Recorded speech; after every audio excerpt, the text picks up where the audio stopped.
সূরা বাকারা আয়াত ৩ তেলাওয়াত অর্থ বিশ্লেষণ ডিটেল মধুর সুরে তেলাওয়াত আউযু বিল্লাহি মিনাশ শাইতানির রাজীম বিসমিল্লাহির রহমানির রহিম আল্লাযীনা ইউমিনুনা বিল গায়বি ওয়া ইউকিমুনাস সালাতা ওয়া মিম্মা রাযাকনাহুম ইউনফিকুন উচ্চারণ الذين يؤمنون بالغيب ويقيمون الصلاة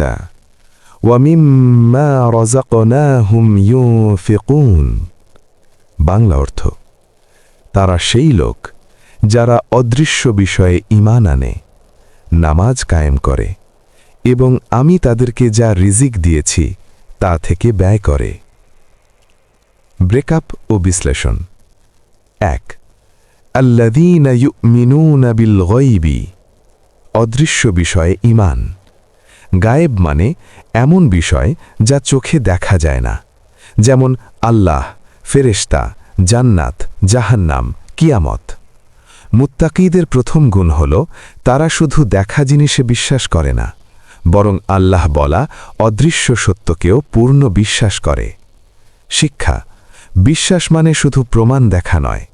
বিশ্বাস মানে আল্লাহ কথাকে সত্য বলে মেনে নেওয়া ২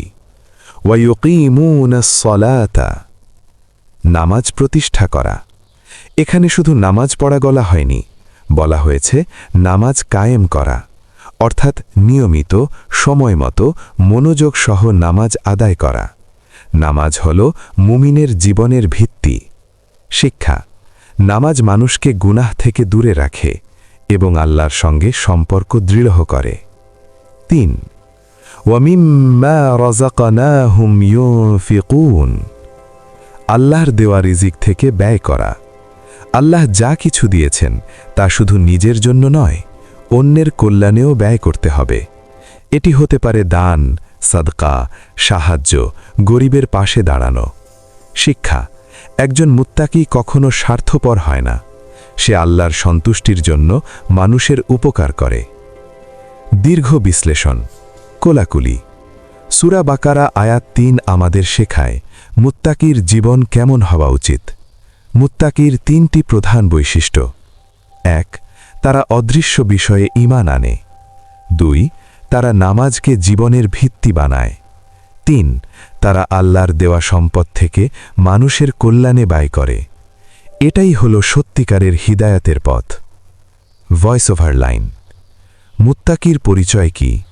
তারা অদৃশ্য বিষয়ে ঈমান আনে নামাজকে জীবনের ভিত্তি বানায় এবং আল্লাহর দেওয়া রিজিক থেকে মানুষের কল্যাণে ব্যয় করে এটাই হল সত্যিকারের হিদায়াতের পথ